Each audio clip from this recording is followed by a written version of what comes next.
علماء نے لکھا ہے وقت عصر کی اہمیت بڑی ہے. 5 نمازوں میں جو سب سے مختصر وقت جو ہوتا ہے یہ نماز عصر کا ہے، اور یہ وقت حساس ہوتا ہے. یہ کاروبار جو لوگ کرتے ہیں ان کا دل 2 طرف ہوتا ہے، ایک تو کاروبار کی طرف اور دوسرا کاروبار کو سمیٹ کر کے واپس گھروں کی طرف جانا ہوتا ہے. ظاہر ہے گھر کے لیے خرید و فروخت بھی کرنا ہوتی ہے. اور یہاں پتہ چلے گا نا کہ سچی محبت مال سے کرتا ہے، اولاد سے کرتا ہے یا اپنے رحمان سے کرتا ہے. عموماً لوگ اس وقت میں اس نماز کو چھوڑ ہی دیتے ہیں. دیکھیے جب بندہ دنیا سے رخصت ہوتا ہے نا تو جب قبر میں اترے گا تو اس وقت وہ یہ محسوس کرے گا کہ عصر کا وقت جا رہا ہے، اور فرشتے جب اس کو اٹھا کے بٹھائیں گے تو وہ کہے گا مجھے پہلے عصر پڑھ لینے دو. یہ ایک بات اس کی بخشش کا سبب بن جائے گی. بھائیان یہ ان لوگوں کے لیے جن کی پیشانی میں سجدے ہوں گے.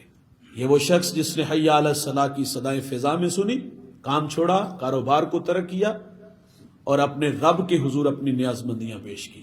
میرے نبی فرماتے جس کی عصر قضا ہو گئی اس نے اپنا مال بھی برباد کر دیا اور اپنی اولاد کو بھی برباد کر دیا. نماز عصر کی اس قدر اہمیت زیادہ ہے. حافظوا علی الصلاۃ والصلاۃ الوسطیٰ، فرمایا نمازوں کی حفاظت کرو، اور بالخصوص فرمایا جو درمیانی نماز ہے. اور نماز عصر کی اتنی اہمیت کہ رسول اللہ صلی اللہ علیہ وسلم کی خدمت میں ایک خاتون حاضر ہوئی اور آ کے عرض کرتی طہرنی یا رسول اللہ، آقا مجھے پاک کیجیے.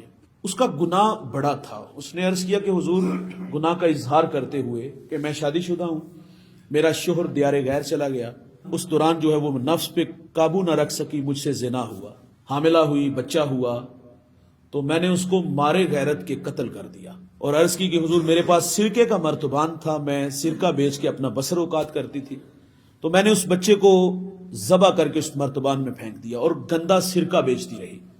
عرض کرتی حضور یہ 3 گناہ مجھے چین نہیں لینے دیتے. میرے نبی ان تینوں گناہوں کی سزا بیان کرتے ہیں. فرمایا تو نے زنا کا ارتکاب کیا، شادی شدہ تھی، فرمایا تجھے رجم کیا جائے گا. تو نے ایک انسان کو قتل کیا، میری شریعت میں تجھے قتل کیا جائے گا. تیسرا فرمایا کہ تو نے گندا سرکہ بیچا، فرمایا اس کی تو اللہ سے معذرت چاہ.